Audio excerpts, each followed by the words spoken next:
Ouais, c'est contre. Ah ouais, ça fait mal aux yeux, ouais. Il est en 3D. Ouais, c'est ça, non, c'est pas en 3D. Zut. Et puis ouais. Ah, parce que le câble HDMI, en fait, il partait de là, c'est ça, tout à l'heure?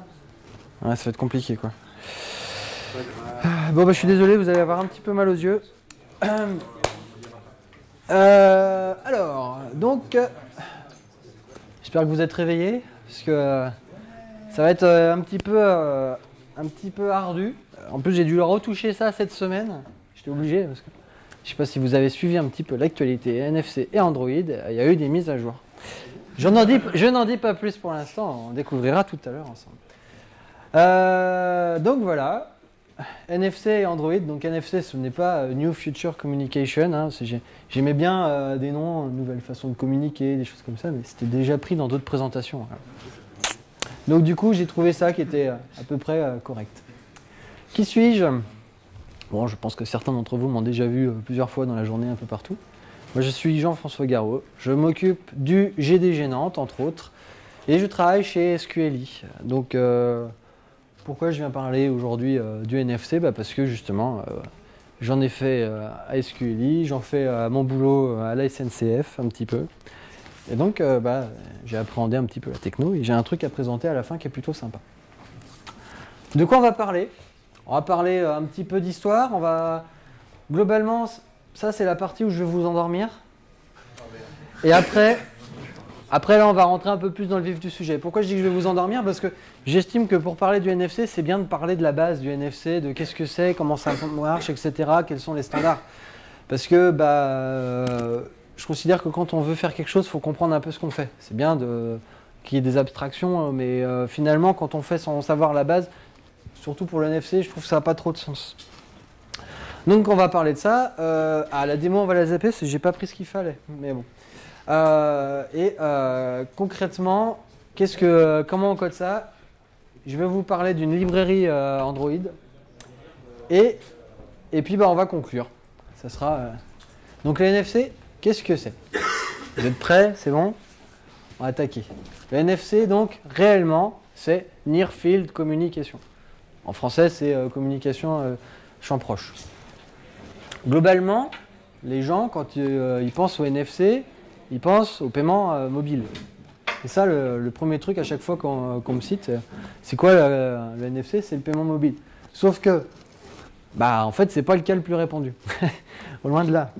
On va voir ça. Donc, c'est pas anodin ce petit cycle, vous verrez donc l'histoire justement. D'où ça sort NFC, donc c'est assez récent hein, comme techno, c'est 2004. Nokia, Philips et Sony ont créé quelque chose qui s'appelle le NFC Forum. Après, pas que le NFC Forum, mais il y a aussi ISO de son côté qui avance aussi un peu. Et puis on voit que finalement il y a des choses qui se sont construites au fil du temps. Donc en 2006, il y a eu les premières spécifications de tag. Après, il y a eu le premier téléphone qui était Nokia. En 2009, grosse avancée sur le protocole. Du coup, on s'est dit, tiens, on va mettre en place un système de peer-to-peer sur le NFC, qui était un petit peu une nouveauté. Et puis, en 2010, le premier téléphone sur Android, ce qui nous a amené un petit peu, ce qui m'a amené à arriver sur le NFC, en fait. On pourrait rajouter en 2013 carte d'émulation pour Android, mais on en parlera après. Globalement, le NFC, c'est quoi? C'est du RFID. C'est du RFID basé sur certaines fréquences.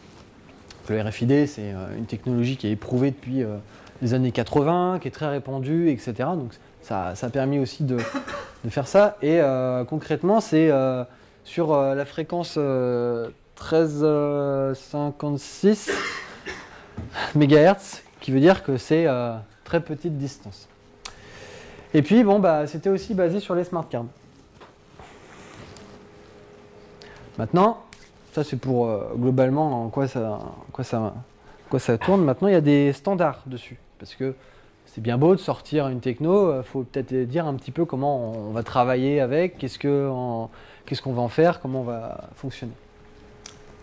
Et donc, le NFC Forum a défini trois choses, trois modes de communication. Il y a l'émulation de cartes, la lecture, écriture et le peer-to-peer. L'émulation de carte, donc voilà, on va simuler une carte. Souvent, justement, ça va être pour des trucs de paiement sécurisés, pour tout ce qui est accès à des cartes LED, des choses identifiées dans le téléphone, dans des cartes. On va vraiment avoir des cas d'utilisation. Par exemple, les mairies elles vont s'en servir pour les cartes de piscine, pour des choses comme ça. Ça, c'est globalement tout ce qui est accès sécurisé. Après, il y a ce qu'on trouve le plus communément dans le marché.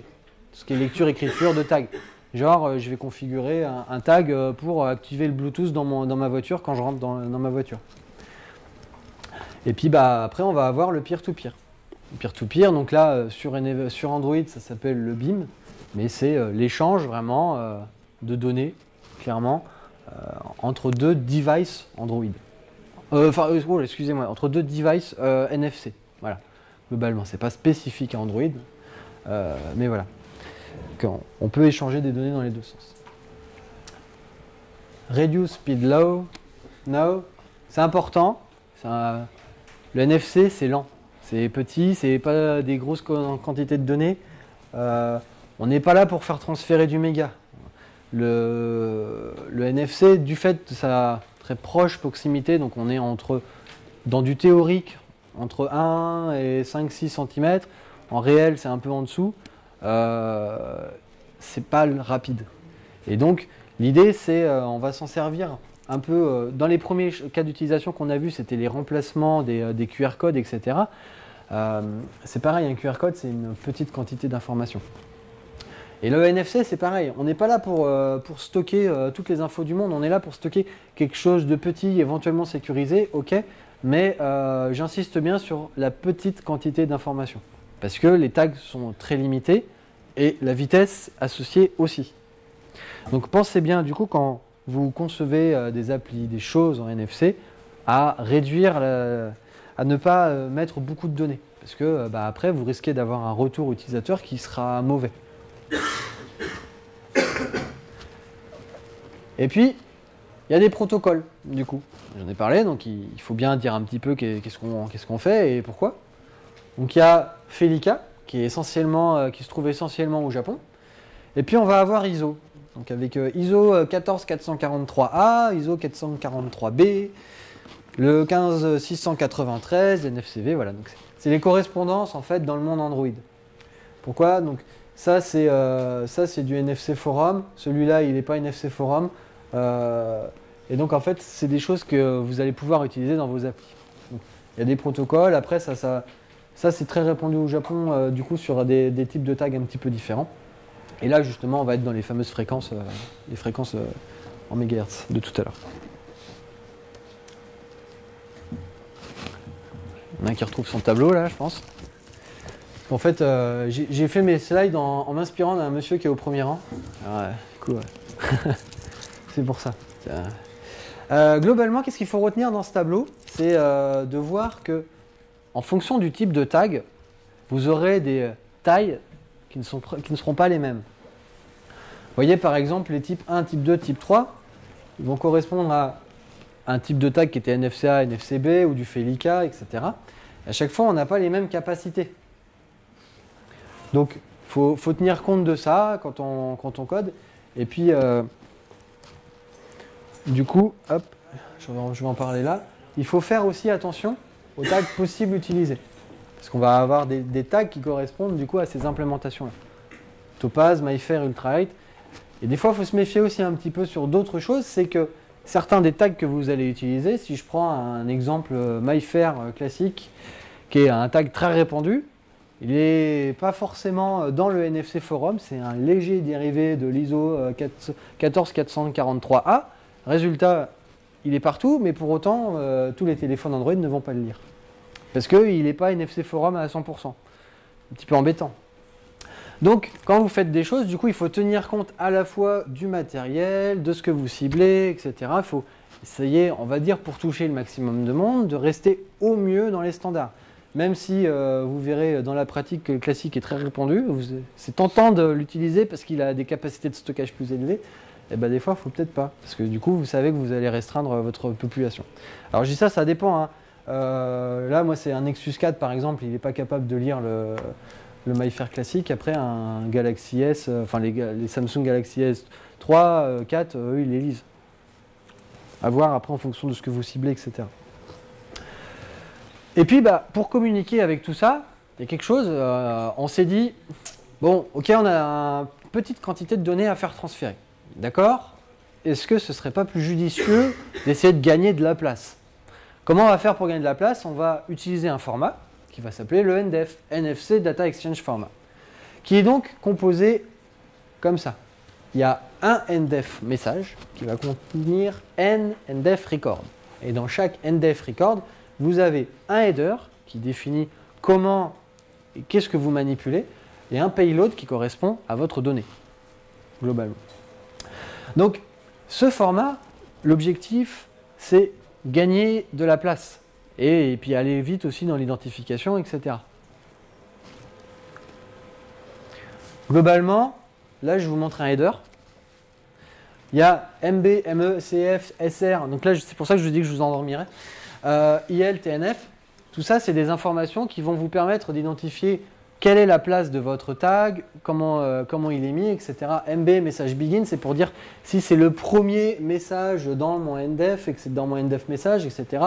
Short record, est-ce que c'est un message qui est court, qui est très court? Chunk, est-ce qu'il est coupé? Est-ce qu'il y a la longueur de l'identifiant? Et le TNF, ça c'est important, son type. Qu'est-ce que c'est comme type de message? On va voir ça après. Donc il y a la longueur, du coup, après du type, la longueur de la donnée, tout ça, c'est donc un ensemble de métadatas qui vont servir à être capable d'analyser vraiment le payload qui vient ensuite, qui est donc le payload, qui est la data réellement qu'on manipule. Alors je vous rassure, quand vous faites de l'Android, cette partie-là, elle est un peu masquée, il y a des normes à respecter, mais globalement, c'est masqué. Vous écrivez pas MB, ME, CF, vous les écrivez pas, ces trucs-là. Et puis après, donc, on va arriver dans le payload. Donc, dans les TNF, il y a plusieurs choses. Il va y avoir les well-known types. Je ne sais pas si j'ai pas zappé un slide. Non? Je vérifie. Ah, c'est que je voulais en parler. Ok. Dans les TLNF, donc il y a deux types. Il y a les well-known, donc ceux qu'on connaît, qui sont déjà identifiés, qui ont besoin de répondre à un certain formalisme. Donc on va retrouver U pour URI, T pour texte et SP pour Smart Poster. Donc c'est une URI enrichie. Alors attention, URI, c'est pas forcément un site web. URI, ça veut dire plein de choses. Ça peut être un numéro de téléphone, ça peut être un SMS à envoyer, SMS 2 points, tel 2 points. Donc ça, c'est une URI quand même. Et donc, potentiellement, notre URI, on veut pouvoir l'enrichir. Genre, j'en sais rien, moi je veux appeler maman, je vais avoir un Smart Poster avec le numéro de ma mère et un deuxième texte, un deuxième record de texte qui va dire c'est maman. Donc du coup, ça c'est mon Smart Poster. C'est à ça que ça va servir les Smart Posters. Donc, ils sont définis comme ça. Donc du coup, dans le fameux TNF, vous casez ces lettres-là pour dire tiens, c'est ça que je vais manipuler. Et puis vous voyez même qu'après, au sein de ces URI, vous avez même potentiellement la possibilité de gagner encore plus de temps. Parce que écrire http://www, ça prend pas mal de caractères. Déjà qu'on est assez limité en termes de capacité sur nos tags, c'est un peu dommage de bouffer de la place pour tout ça. Donc, du coup, les gars qui ont bossé sur NFC, ils ont défini un ensemble de préfixes qu'on va pouvoir utiliser. Je ne les ai pas tous listés, mais il y en a beaucoup, qui vont encore vous faire gagner ces fameux octets qui sont précieux finalement sur les tags. Pour le texte, vous voyez, vous êtes obligé de spécifier un octet pour l'encoding si vous êtes sur du UTF-8 ou du UTF-16. Et après, vous devez préciser un langage. Pour un Smart Poster, vous devez envoyer un nouveau NDEF en payload, etc. Il y a un certain nombre de normes, en gros.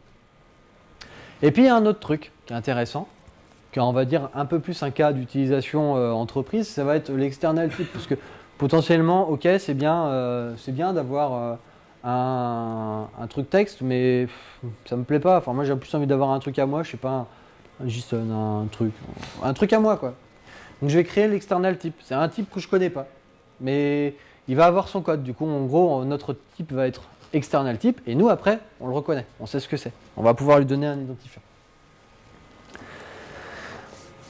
Ça, c'était pour la théorie. J'essaye de passer vite pour pas trop vous endormir. En fait. Et donc, maintenant, On va regarder un petit peu qu'est-ce qu'on peut faire avec.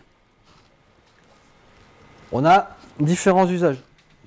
Voilà, je savais bien que j'avais passé un slide. Il y a le read mode. Donc on a le read write, je vous rappelle, hein, tout à l'heure il y avait read write, émulation de cartes et peer-to-peer. Read mode, bah voilà, c'est les tags, donc je vous ai dit tout à l'heure, le cas dans la voiture, les codes promotionnels. On peut imaginer aussi par exemple, demain dans le supermarché, nos produits ils ont des tags NFC et puis on scanne et on sait si on... Moi j'ai une allergie au gluten, j'ai mon appli qui me le dit, puis bah, je scanne mon produit. Ah, attention, il ne faut pas que je prenne celui-là, il y a du gluten dedans, quoi. On peut envisager des trucs comme ça, par exemple. Ça, c'est pratique, du coup, pour tout ce qui est read mode. Et puis, bah, l'avantage d'un tag comme ça, c'est que ça peut prendre des formes multiples. Ça peut être intégré directement dans le produit, parce que c'est très fin, le tag NFC. Ça, c'est pas mal pour ça. Le peer-to-peer, c'est l'échange de données. Donc, on va pouvoir... On a vu la pub, je ne sais pas si vous avez vu la pub de Sony avec le gars qui drague une copine à coup de musique. Je ne sais pas si vous avez vu ça, mais bon, bref, c'est Sony qui communiquait là-dessus. Et puis, il faisait justement, on va mettre 2 téléphones et puis, bah, tiens, je vais te faire écouter cette musique. Et dans la musique, c'est I love you, quoi. Waouh, quel dragueur, c'est génial. Merci le NFC, quoi. Merci, grâce au NFC, je peux draguer avec classe, quoi. Enfin... Sans contact, en plus. Donc, non, bref, le peer-to-peer, clairement, c'est voilà, de l'échange. Là, on montre le cas téléphone, mais ne vous attardez pas forcément qu'au téléphone. Dans le cadre d'un téléphone Android, on va être un petit peu limité sur le peer-to-peer. Ce n'est pas du vrai peer-to-peer, dans le sens où, certes, on envoie quelque chose à un reader, qui peut être un autre téléphone ou une carte, mais en fait, le vrai retour, on ne l'a pas. On a un truc qui dit « ça a été envoyé ». Et en fait, on n'a pas cette vraie info qui nous dit « tiens, c'est ça mon message de retour ». Il n'existe pas sur Android. Par contre, avec d'autres machines, d'autres choses, oui, on peut l'avoir. On peut avoir du vrai peer-to-peer. À voir. Et puis, bah, le dernier cas, c'est l'émulation de cartes. Donc, les trucs classiques, hein, le paiement dans le RER ou le paiement. On va pouvoir aussi imaginer, demain, je vais utiliser mon téléphone pour aller à la photocopieuse et imprimer mes documents. Je vais pouvoir rentrer dans mon immeuble avec ça. Enfin, bref. Ou aussi dans les cartes, par exemple dans les hôtels. Ça peut être vachement pratique. Du coup, j'arrive, j'ai ma réservation, je sais que je vais dans telle chambre. Et c'est intégré dans mon téléphone, j'arrive, je passe mon téléphone devant et c'est bon, la porte se déverrouille. Grâce à l'émulation de carte, on peut le faire ça. Alors démo, je suis désolé, du coup. Je n'ai pas les tags avec moi en fait. J'avais un truc, mais... Ouais, si vous en avez, ouais. Je dois avoir l'appli. Par contre, du coup, j'ai pas le retour visuel, mais...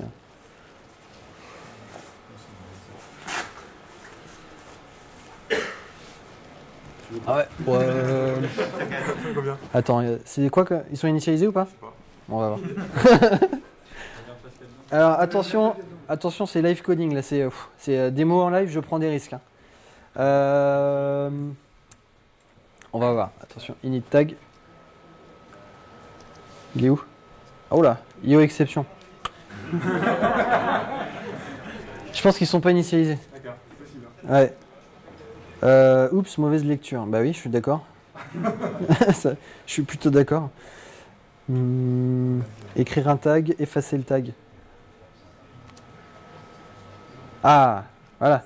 Écriture, ça c'est bon, il est initialisé celui-là. Effacer. Et oui, parce que quand vous achetez des tags, ils ne sont pas forcément initialisés. C'est comme quand à une époque vous achetiez vos disques durs et qu'il faut les formater. Eh ben, c'est pareil. Un tag NFC, vous voyez, là c'est très concret. Hein. Et il faut savoir qu'il y a des codes très spécifiques pour le faire et qu'il y a très peu d'applis qui le font pour vous. Donc il faut connaître la bonne. Allez, écris. Il est où? Ah, dans le sens. Allez. Ah, c'est l'autre. Attends, je vais fermer l'appli. Bim, bim. Non, c'est où? C'est dynamique hein, comme présentation. Hein. Ça fait envie. Ça fait envie au NFC, hein, c'est bien. Hein. Alors, écrire un tag. Vous voyez pas, mais en fait, je suis en train de naviguer dans une appli. J'essaye de formater un tag.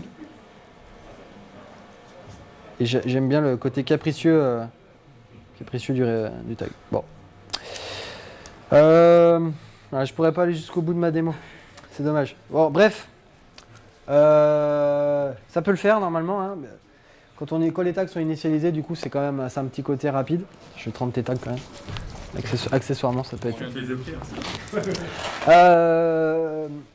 L'idée, là, ce que je voulais vous montrer, c'était, j'avais réfléchi plus à un petit jeu rapidement que j'imaginais pour les enfants, où avec mon smartphone, je vais initialiser 2 tags.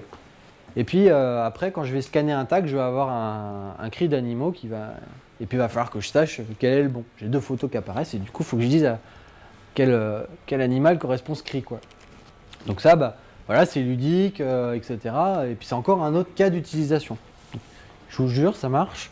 On a juste eu un petit souci d'initialisation de tag, mais bon. Maintenant, comment ça s'implémente? Donc là, ok, on a parlé un peu de théorie, on a parlé use case, mais dans Android, parce que c'est ce qui me motive un peu. Comment ça se fait? Comment je fais de l'implémentation sur Android? D'abord, revenons un petit peu sur ce qui s'est passé dans le monde Android avec le NFC. En 2010, donc il y a eu le premier téléphone Android qui était le Nexus S. C'était le premier à faire du NFC sur Gingerbread. Et à l'époque, il savait lire et écrire. Un semblant de push, mais c'était un semblant de push, quoi. Après, en 2011, il y a eu le BIM. Là, fusion. Ça me fait vraiment penser à ça à chaque fois. Tu as l'impression de fusionner tes téléphones. Donc voilà, donc le BIM, le fameux peer-to-peer pour Android, donc que je vous disais qu'il ne va que dans un sens. Un peer-to-peer qui va que dans un sens, c'est vrai que c'est... Mais bon, c'est ce qui s'apparente le plus à le terme barbare qui est le snap. Ensuite, en 2012, ils ont rajouté le partage de médias un peu plus, donc simplifié le partage des données. En fait, ils ont triché, ils initialisent à travers le NFC une connexion Bluetooth ou autre chose pour faire transférer des données. Donc ça a été un peu simplifié et accessible. Et puis là, cette semaine, l'émulation de cartes. Donc ils ont mis en place l'émulation de cartes maintenant dans Android KitKat. Je reviendrai dessus à la fin, un peu plus loin. Globalement, comment ça marche donc du coup quand on fait de l'Android et que on fait du NFC? Tout marche par l'intente. Tout le monde est familier avec le terme intente sur Android ou pas? Il y a des noms. Alors, l'intente, c'est un concept Android qui correspond à un message interne au téléphone qui va être envoyé aux applis. En gros, dans Android, il y a une multitude d'événements qui sont envoyés. Je ne sais pas, j'ai reçu un SMS ou j'ai détecté un tag NFC. Et donc ça, c'est envoyé au framework. Et les applis vont dire, tiens, moi j'écoute ce message-là. Donc globalement, c'est ça l'idée en fait. Quand on fait du NFC, c'est notre appli va dire, moi je vais écouter les messages de réception du tag. Et on voit qu'il y a plusieurs notions. Il y a NDEF Discovered, Tag Discovered et Tag Discovered. NDEF, c'est quand le tag qu'on veut lire est formaté NDEF. Tag, c'est quand c'est un truc qui est déjà préformaté. Et tag, c'est le format brut. En gros, quand on veut initialiser ou écrire des choses très brutes, parce qu'on n'est pas obligé d'écrire en NDEF. Hein. J'ai parlé du NDEF parce que c'est un standard, mais on n'est pas obligé. On peut écrire tous les bits qu'on veut dessus. On a la maîtrise finalement du truc. Après, potentiellement, on peut verrouiller et flinguer son tag. Mais globalement, ça, le tag Discover, c'est pour ces cas d'utilisation. Et l'initialisation passe par un tag Discover, par exemple. Donc vous voyez, globalement, je vais décrire un petit peu où se situe mon niveau de réception d'informations. Et après, en fonction de ça, je vais lancer une activité Android. Donc une activité, c'est l'application, clairement. Je prends des raccourcis, mais en gros, c'est ça. Donc systématiquement, on fait ça dans une appli. Il y a une notion de service, je reviendrai un peu dessus, mais initialement, dans Android, il y a deux types de trucs. Il y a les activités qui sont les applis qu'on manipule, et il y a ce qui s'appelle le service, qui est une tâche de fond. Il y a, globalement, normalement, je dis normalement, parce que depuis KitKat ça a changé, mais normalement, un tag NFC n'est pas découvert par un service. Maintenant, avec KitKat, il y a eu un petit peu de changement. Mais bon, retenez ça. Et puis forcément, il y a un certain nombre de configurations. Il faut préciser qu'on veut accéder à la feature NFC de notre téléphone, donc il faut qu'on ait un téléphone qui soit NFC compatible.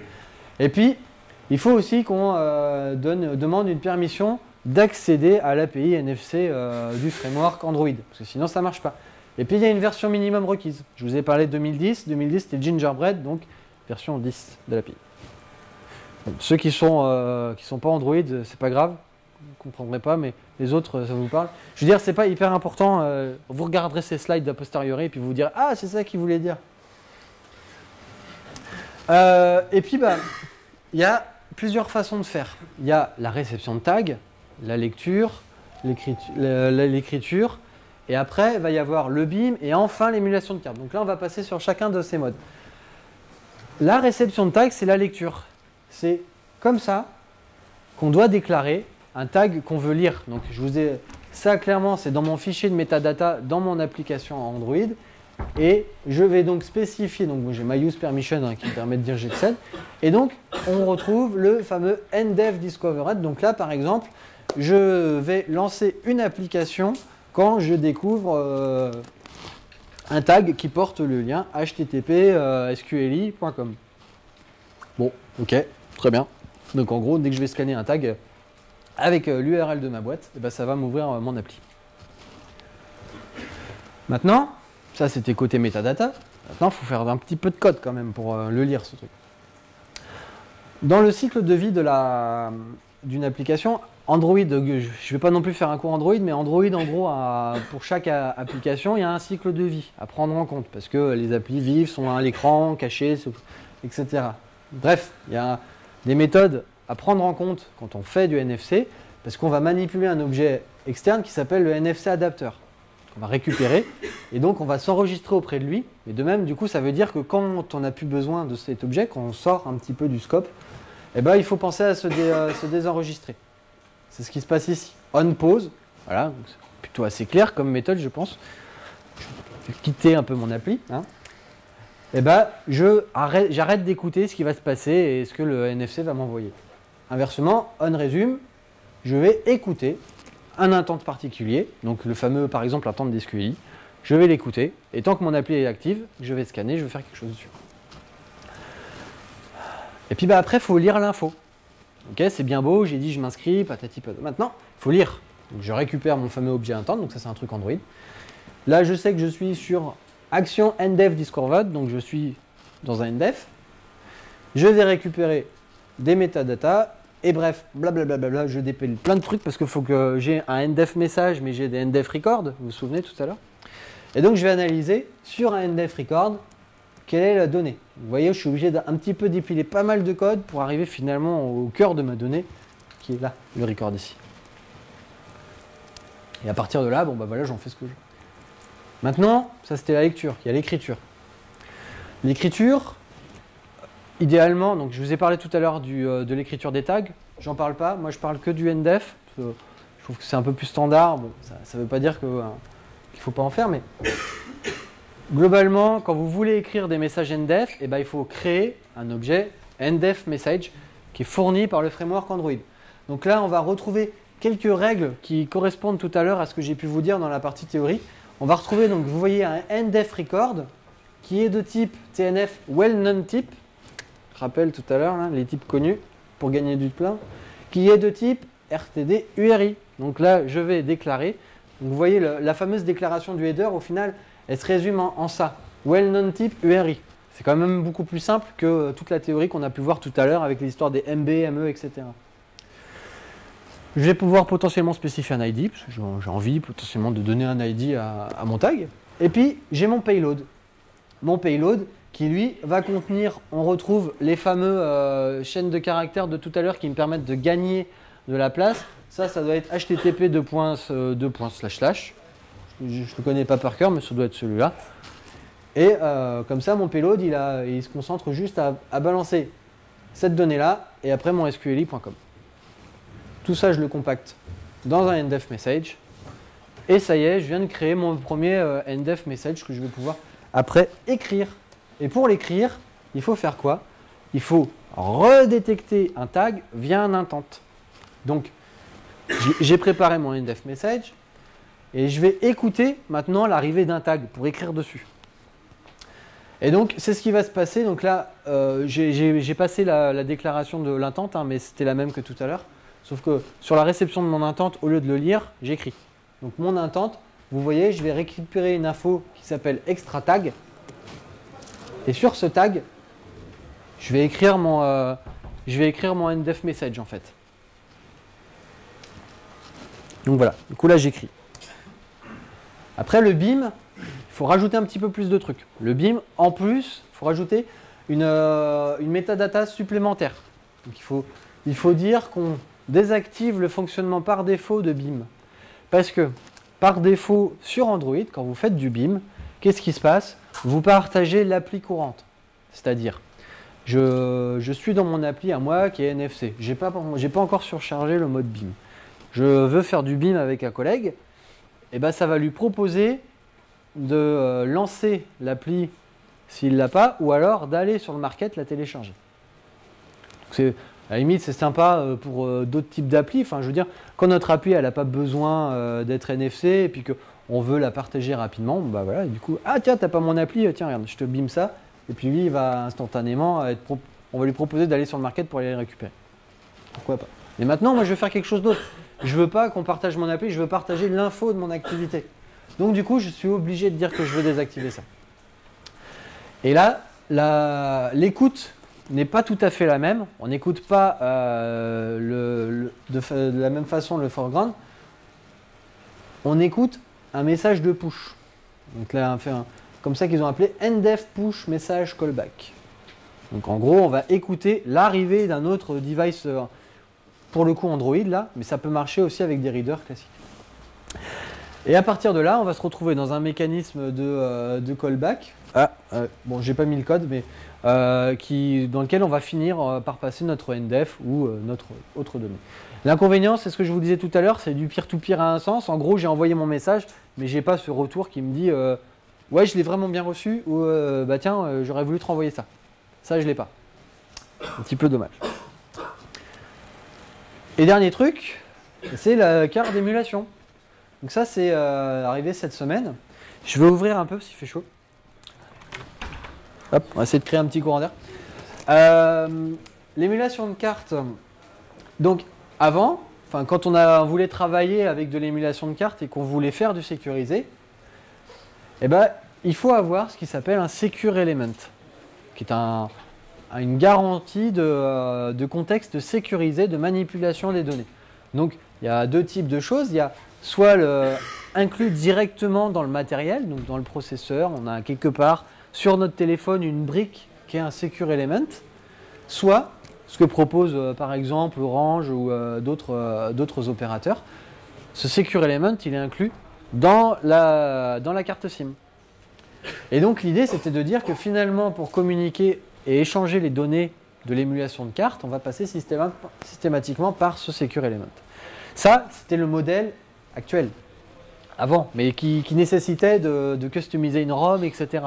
Qui n'est pas le modèle répandu en fait. En gros, si vous achetez un téléphone NFC Android lambda, ce truc-là, vous ne l'avez pas. À moins que ça ait été codé par le constructeur, etc. Donc du coup, ce qu'ils ont proposé cette semaine, à partir de KitKat, c'est de passer directement dans une émulation de carte, ici, vers le CPU, et de s'abstraire un petit peu de ce Secure Element. Alors attention, ils expliquent comment faire pour continuer à travailler avec le Secure Elements, mais leur modèle propose de s'en passer. Donc, par exemple, pour le cas tout à l'heure de la chambre d'hôtel, à vrai dire, c'est pas très grave si on n'a pas ce Secure Element. C'est des données qui ont, globalement, vont avoir, je sais pas moi, 24 heures de durée de vie. C'est des données un peu moins critiques. Il faut voir qu'en fonction du mode d'utilisation qu'on a, on n'a pas forcément le même besoin de critique de sécurité. Si vous avez des besoins de transactions bancaires fortes, de trucs très sécurisés, il ne faut pas passer par ce mode-là. Il faut rester sur ce truc-là. Mais du coup, ça vous impose beaucoup plus de contraintes physiques. Et puis, ça, je l'ai lu sur un autre blog. Le fait d'avoir rajouté cette émulation de carte fait que vous êtes réduit à des readers NFC qui sont des readers NFC-A. Bon, du coup, ça veut dire que si vous aviez un lecteur NFC-B, bah, c'est foutu, il faut que vous en utilisiez un autre. Globalement, qu'est-ce qui va se passer? Vous allez enregistrer votre appli Android auprès d'un Application ID qui est le reader. Vous allez avoir, derrière votre reader, vous allez avoir une appli qui va vous demander des choses et qui va avoir un Application ID. Et bien, vous, dans votre application Android, vous allez dire, moi, mon application Android, elle sait communiquer avec cette Application ID. Et une fois n'est pas coutume, forcément, s'il rajoute des choses, il faut rajouter des métadatas. Donc là, il faut rajouter le fameux HCE, là, qui est un nouvel élément. Et on rajoute un service. Alors tout à l'heure, je sais que je vous ai dit qu'on ne pouvait pas écouter des services, mais justement, c'est ça la spécificité de l'émulation de carte. C'est que c'est un service qui va écouter les intentes, qui va être là pour des intentes type émulation de carte. Avec un process commande APDU. Alors c'est pour Application Process Data Unit. Et donc ça, c'est des trucs spécifiques au reader. Donc là, on rentre très bas niveau là, parce que du coup, c'est des codes assez spécifiques. Et sur réception de ça, nous, on va lui renvoyer un tableau de bits qui correspond à notre donnée. Alors, si on n'a pas le temps parce que on est dans un service et qu'on ne veut pas se prendre un ANR, ANR c'est Application Not Responding, ça veut dire qu'il faut quand même répondre dans un minimum de temps rapide. Si on a un traitement à faire, un truc, un appel, je ne sais pas quoi, on peut renvoyer nul à cette méthode-là, faire notre traitement, et après utiliser une méthode qui s'appelle send-apdu, je crois. Il faudrait que je regarde, parce que j'ai vu ça rapidement cette semaine. Hein. Et puis forcément, il faut penser à se désactiver, etc. Donc, je vous ai dit, il y a un service, il est exporté, c'est normal. On déclare donc tout un ensemble de trucs. Donc, on écoute un service de NFC, etc. qui va écouter le host APDU, machin. Et là où ça devient intéressant, c'est qu'on retrouve ici dans des métadatas un fichier qui fait partie de la config de mon application et qui, ici, déclare l'AIID, les fameux AIID de mes applications reader. Donc, pour rappel, hein, c'est donc le reader NFC qui est hébergé avec une appli. Bref, on va déclarer ça dans un fichier XML à part. Et là, alors si vous avez des bons yeux, vous voyez, il y a Require Device Unlock. Et ça c'est une petite nouveauté, parce que c'est vrai que j'en ai pas parlé, mais avant KitKat, on ne pouvait faire du NFC que si le téléphone était complètement déloqué. On ne pouvait pas du NFC avec Android, on ne pouvait pas le faire s'il n'était pas complètement déloqué. Maintenant, avec ce truc-là, on va être capable justement, simplement en déverrouillant, donc en activant juste le device, pas forcément en le déloquant, et ben on sera quand même capable de lancer le service. Donc ça c'est une nouveauté aussi qui est intéressante. C'est-à-dire on n'est pas obligé de faire le pattern de déloc si on a un truc à faire. Voilà, genre je veux rentrer dans ma chambre d'hôtel, putain, faut que je pense en plus à déloquer, je suis fatigué, il est tard quoi. Non, je déloque juste j'appuie sur le bouton et je passe et puis c'est bon, ça m'ouvre quoi. Beaucoup plus réactif parce que quand on a des secure elements type processeur ou carte SIM, comme ce sont des lecteurs NFC auto-alimentés, notre téléphone n'est pas obligé d'être allumé pour que ça marche. Mais ça, c'est dans le cadre des secure elements. Dans le cadre d'applications standards que la plupart d'entre vous seraient capables de coder, eh ben, vous allez plus vous situer dans ce spectre-là. Et ça, c'est intéressant du coup. C'est la petite chose, sur le coup, on passe à côté, puis finalement, on se dit que c'est plutôt intéressant. Maintenant, je vais vous parler d'un truc. NFA. NFC for Android. Kezako NFA. Et pourquoi? Parce que, en fait, ça m'embête un petit peu que pour écrire Hello World, je suis obligé de sortir tout ça comme code. C'est quand même compliqué. Je veux juste écrire Hello World et l'écrire correctement dans un tag NFC. Je suis obligé d'écrire ça, quoi. Alors, certes, ça peut le faire, mais c'est pas le seul tag, quoi. Il y en a plein qui sont comme ça. Donc, du coup, je me suis dit, bon, ok, je vais écrire quelque chose. Donc, j'ai écrit NFA, c'est une librairie. Alors elle est encore un petit peu, elle est encore en dev, mais bon. Et j'ai fait en sorte que ce soit une librairie qui ne soit pas basée sur l'héritage, parce que j'en ai marre des librairies Android qui sont basées sur l'héritage. Parce qu'on fait du Java, et en Java, le multi-héritage, bah, c'est pas pratique. Une librairie qui soit assez légère et essentiellement basée sur des helpers. Parce que finalement, vous l'avez vu, à travers plein d'exemples, tout à l'heure de code, le NFC sur Android, c'est assez verbeux. Donc, bah, si on peut avoir des helpers, après tout, moi, si je sais que je veux manipuler du texte, bah, pourquoi je suis obligé de manipuler un tableau de bits, d'extraire la chaîne de caractères au sein de ce tableau de bits, quoi. C'est quand même pas très pratique. Et puis, bah, du coup, ça va nous minimiser un petit peu les lignes de code. Donc, c'était ça mon objectif. Je me suis dit, ok, je vais y aller. Et ça donne ça, par exemple. En gros, si dans une appli Android, vous devez vous initialiser, écouter l'intente, etc., définir votre intente, et ben moi, ça va se réduire à ça. Je vais avoir, au même titre qu'on a un NFC adapteur, je garde un peu le même fonctionnement, je vais définir quel est le type de filtre. J'en ai prédéfini un certain nombre, les NDEF, les textes NDEF, etc. Et l'idée, c'est d'aller plus vite, justement. Je vais dire, ok, moi je veux juste m'abonner aux messages qui sont de type NDEF. Eh ben, ça se résume à ça. C'est assez clair. Et puis après, il y a une méthode de callback qui va être appelée. Globalement, aussi un truc qui est bien, c'est que si vous utilisez ma librairie avec une appli qui est minimum Ice Cream Sandwich, vous n'aurez pas besoin de gérer le cycle de vie. La librairie s'en occupe pour vous. Parce qu'en fait, depuis Ice Cream Sandwich, il y a des méthodes qui permettent de surveiller le cycle de vie de l'application. Et donc, vous n'avez pas à tenir compte de ça pour penser à désinscrire votre truc. L'appli le fait tout seul. Donc voilà, la lecture, sympa. Bon, bah, ok, c'était juste pour pour récupérer un message. Et bah dans NFA, c'est ça.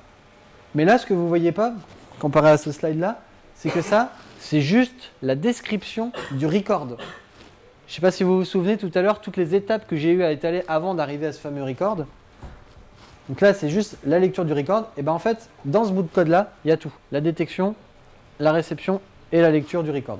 Et au final, quand j'arrive, je receive record, je receive quoi? Un text record, qui est plutôt assez verbeux, c'est assez clair. Et du coup, bah, je fais get text. Génial, j'ai un texte. Je sais pas, un tableau de bits. J'ai fait la même chose pour l'écriture. Tout ça basé sur des helpers avec une factory, etc. Je vous laisserai éventuellement regarder la librairie. Globalement, ma roadmap, alors elle est un petit peu en stand-by parce que j'ai beaucoup de projets parallèles en ce moment, mais dans l'idée, rajouter encore plein d'autres writers, parseurs, filters, record. Cette librairie date je l'ai écrite il y a 6 mois. Du coup, il n'y a pas encore tout le côté carte d'émulation. Il faudra le rajouter. J'aimerais bien rajouter aussi tout un ensemble de trucs autour du handover. Le handover, c'est le mécanisme de faciliter les connexions avec du Bluetooth, du NFC, enfin du Wi-Fi, des trucs comme ça, pour faciliter ce type de communication. Potentiellement un module de crypto, ça pourrait être pas mal. Et puis, quand même, ajouter quelques classes abstraites, parce qu'il y en a qui aiment bien. Parce qu'ils ont l'impression de gagner encore plus de code avec ça. Et puis bon, bah, après, surtout, c'est ça. Votre contribution, qui sait. Donc c'est dispo sur Sonatype. Alors malheureusement, je ne l'ai pas encore réalisé en finale, mais elle est dispo déjà sur les repos Sonatype en RC. Le code source est disponible et je me suis inspiré très très fortement, pour pas mal de codes, de 2 librairies. Une qui s'appelle NFC Tools et l'autre NDevTools for Android. NFC Tools, c'est une librairie à connaître si vous faites du NFC dans le monde Java. En fait, c'est une librairie qui reprend justement tous les standards du NFC, un format NDEF, du text record, de l'external type, l'écriture du snap, des protocoles de BIM, etc. Enfin, pas BIM, mais de peer-to-peer. Tout ça, le mec, il l'a codé. Et en plus, du coup, c'est même disponible pour certains readers. Donc celle-ci, elle est très bien quand vous voulez faire du... Donc, retournez sur le site du DevFest d'ici 2 semaines quand on mettra à dispo les liens des sessions. Parce que du coup, je mettrai cette presse à dispo. Parce que là, du coup, vous cliquerez sur les liens, vous aurez tout. Et puis, bah, j'ai fait une appli de démo pour montrer les capacités. Alors, les capacités de la démo sont très limitées. Hein. C'est vous allez lire un tag, écrire un tag, faire le jeu avec les animaux. Bon, c'est pas... Voilà, Mais c'est juste pour que vous puissiez regarder le code source qui est derrière et à quoi ça correspond. Voilà, globalement, je pense que vous avez compris. C'est à vous maintenant de faire de ce monde un monde NFC. En conclusion, j'aime bien le NFC et en plus, encore plus depuis cette semaine, parce que ça relance vraiment les cas d'utilisation du NFC. Ça reste sécurisé quand même, parce que beaucoup de gens critiquent l'aspect non sécurisé avec les cartes de crédit, etc. qu'on pouvait dire. Mais globalement, ça reste quand même sécurisé. Je veux dire, quand j'ai mon téléphone dans ma poche qui est éteint, bah, on ne va pas pouvoir lire les infos, quoi. Et le fait d'avoir cette proximité forte assure quand même un minimum de sécurité. C'est quand même relativement simple à implémenter, parce que vous avez vu tout à l'heure la théorie. Merci quand même les équipes de Google pour avoir quand même pas mal dégrossi le truc. Et ce sera encore mieux si vous utilisez NFA. Ce sera encore plus simple. Mais ça, c'est pas obligé. Et puis, c'est pas cher surtout. En fait, on se rend pas compte, mais c'est vraiment une technologie pas chère. Un tag, ça coûte moins d'1 €. Et du coup, si vous les avez achetés en masse, bah, c'est encore moins cher. Les liens utiles. Alors, c'est un ancien lien de présentation. Mais bon, je le mettrai à jour. Les specs du NFC Forum, si ça vous dit de lire des pages de specs, c'est toujours intéressant. Comment c'est fait pour Android, la Javadoc, globalement où vous pouvez acheter des tags facilement, un reader qui marche plutôt correctement avec Android, mon projet et mon GitHub. Voilà, si vous avez des questions. Oui.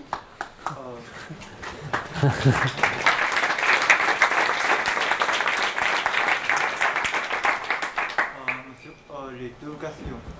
D'abord, pour le mode read. Oui. Maintenant, le codebug c'est trop connu et c'est moins cher que le NFC. Oui. Donc, pourquoi on va utiliser le NFC plutôt que le... Et la deuxième question, c'est pour le mode P2B. Maintenant, on va utiliser le Bluetooth ou Wi-Fi. Oui. Pourquoi utiliser le peer-to-peer de... Bah ouais, c'est ça. Alors, première question, du coup, pourquoi utiliser les tags NFC plutôt que des QR codes? Parce que c'est plus rapide, déjà, je dirais, globalement. Je veux dire, le QR code, c'est sûr que le QR code, lui, il va marcher sur n'importe quel téléphone qui a une caméra. Maintenant, tu fais la différence entre scanner un QR code ou passer ton téléphone qui va lire un tag NFC, c'est incomparable la rapidité. C'est beaucoup plus rapide. Donc ça, c'est un premier truc, par exemple. Et puis, après, pour l'histoire du peer-to-peer, le peer-to-peer, en fait, va te faciliter l'initialisation de ton protocole Bluetooth, par exemple. En fait, du coup, avec le NFC et le fameux truc Endover dont j'ai parlé très rapidement tout à l'heure, il y a une autre librairie qui s'appelle EasyNFC, qui est spécialisée là-dedans, justement, qui est une librairie pour Android et qui a pour seul objectif de s'occuper de cet appairage, en fait. Et vous utilisez ça, et en quelques lignes de code, vous appairez du coup deux téléphones, par exemple Android, en Bluetooth. Et c'est beaucoup plus rapide. Parce que quand tu dois appairer du Bluetooth, tu dois dire « Attends, j'active mon Bluetooth, c'est quoi déjà ton ID, attends, je te repère, etc. » Là, tu mets les deux téléphones, tu fais un bim, et boum, t'es bon, t'es appairé. Donc c'est beaucoup plus rapide. En fait, globalement, le NFC va introduire de la rapidité, si tu veux, dans cette communication. Oui. Les tags, par exemple les badges pour immeubles ou des trucs comme ça, généralement, moi j'essaie de les lire et on peut pas les lire. C'est du RFID globalement. C'est du RFID, c'est pour ça que tu as l'impression que tu vas pouvoir le lire, mais après, c'est pas forcément du NFC. De quoi? Quand c'est détecté l'implication, c'est que c'est des bons NFC. De quoi? Ouais, c'est ça. Ouais. Ou c'est que tu as une MyFair classique, tu vois, et que voilà, avec un encodage particulier par derrière. Donc ça peut dépendre.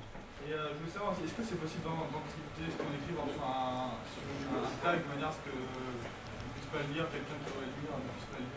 Bah oui, c'est toi qui as le contrôle des données que tu écris. Donc, pas de trucs spécifiques pour... Non, non. Tu as les Deathfire qui sont des types de tags qui sont optimisés pour ce type de trucs, qui sont des 4K. en termes de données. Mais non, sinon en fait c'est toi qui choisis, c'est toi qui maîtrises l'écriture de ta donnée. Donc, à toi de l'encrypter comme tu le sens en fait. D'accord. Je veux aussi savoir, tu as parlé de service pour écouter, c'est que pour l'émulation ou ça marche aussi dans le cadre, si je veux lire un tag, je passe mon téléphone dessus, l'application n'est pas lancée, mais ça Je pense que c'est que pour l'émulation. Ça marchera qu'avec un reader. Tu peux pas activer ça pour un tag. De ce que j'ai lu là, non, je suis quasiment certain. Pour moi, c'est qu'avec des lecteurs. C'est fait pour l'émulation de carte, ce truc. D'accord. Et enfin, est-ce que l'émulation de carte, ça veut dire que d'ici 6 mois, on va avoir par exemple la clé qui permettra dans le bus de passer son téléphone? Alors, double réponse, ce serait possible. Après, moi je suis des SQLi est derrière la Pitane. Et j'ai eu des échos, non, c'est pas dans 6 mois que tu auras ton téléphone qui paye. Voilà. Donc, mais dans la théorie, oui, dans 6 mois, oui, ce serait possible avec ça. Voilà. Oui. Quelque chose qui me gêne dans le NFC, j'ai acheté le premier téléphone Google avec NFC.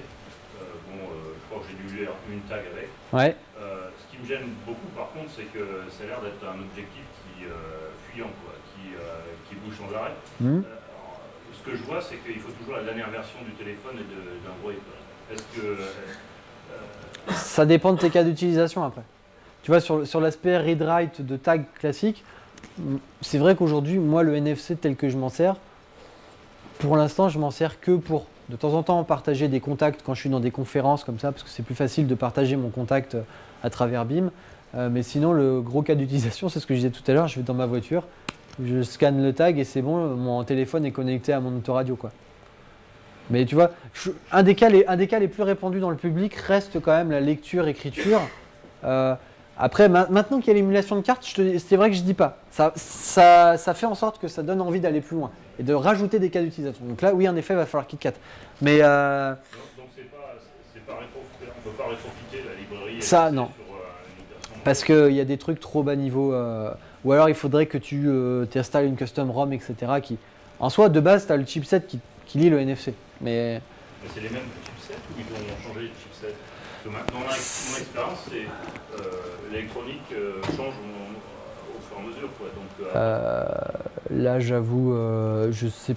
Qu'est-ce que tu en penses? En fait, ils doivent supporter, mais c'est juste le système. Hein. Moi, ouais. XP, Je pense que c'est juste le système. Enfin, ouais. Les premières puces NFC, c'était les puces qu'il y avait dans les. On a parlé des MyFair classiques. Ouais. Qui étaient l'émulation de MyFair classique. Ils étaient capables matériellement de faire ça, sauf qu'ils n'avaient pas choisi de le faire.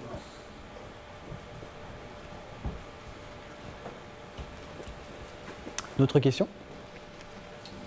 Attends, il y en a une juste derrière. Ouais. Niveau batterie, le fait de maintenir le process bloqué, une écoute permanente pour allumer la carte, c'est pas trop d'impact? Non. Non, à chaque fois, c'est la question. Honnêtement, moi, j'ai la feature NFC qui est tout le temps activée sur mon téléphone.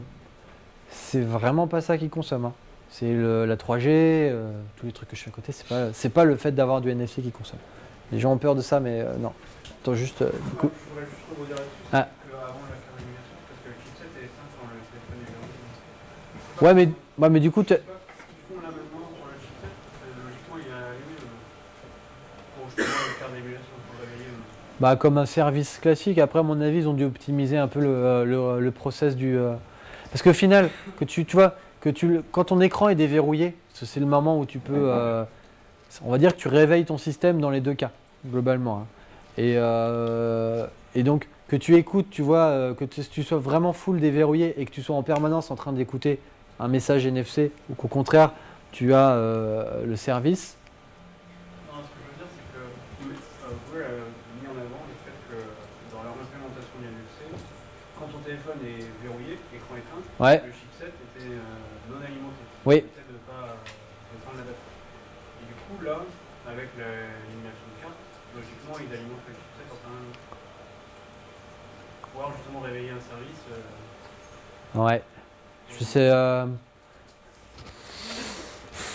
Ça mérite le coup d'être creusé. C'est un petit peu récent pour répondre, je pense.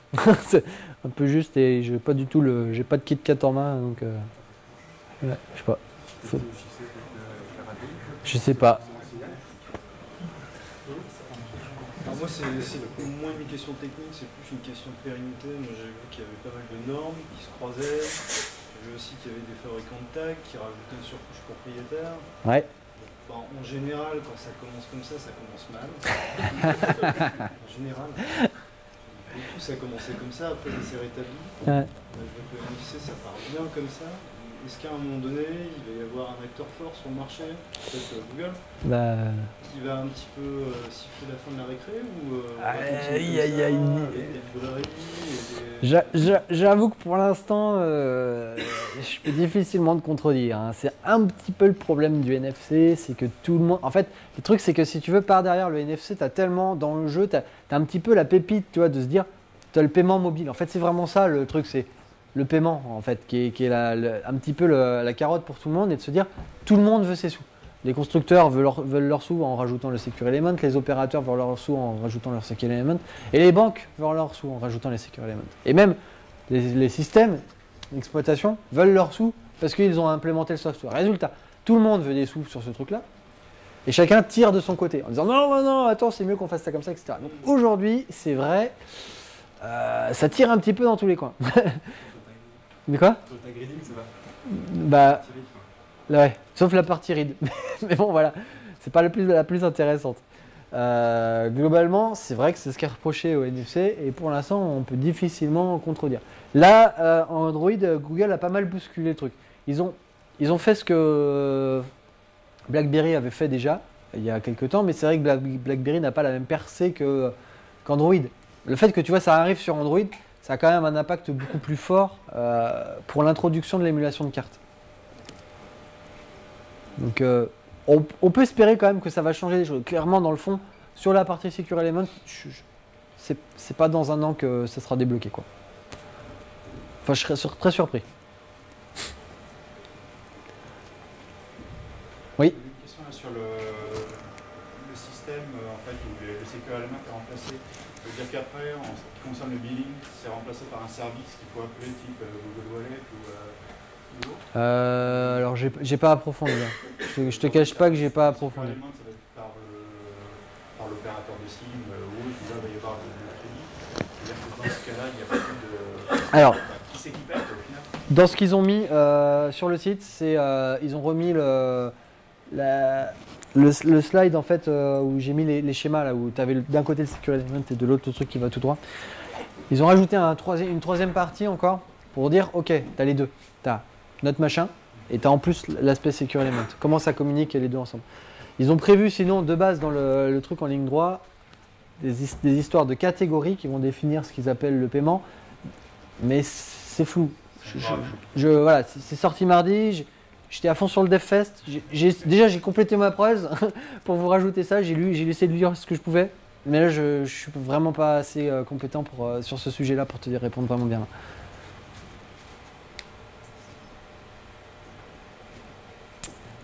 Bon. Bah, eh bien, merci.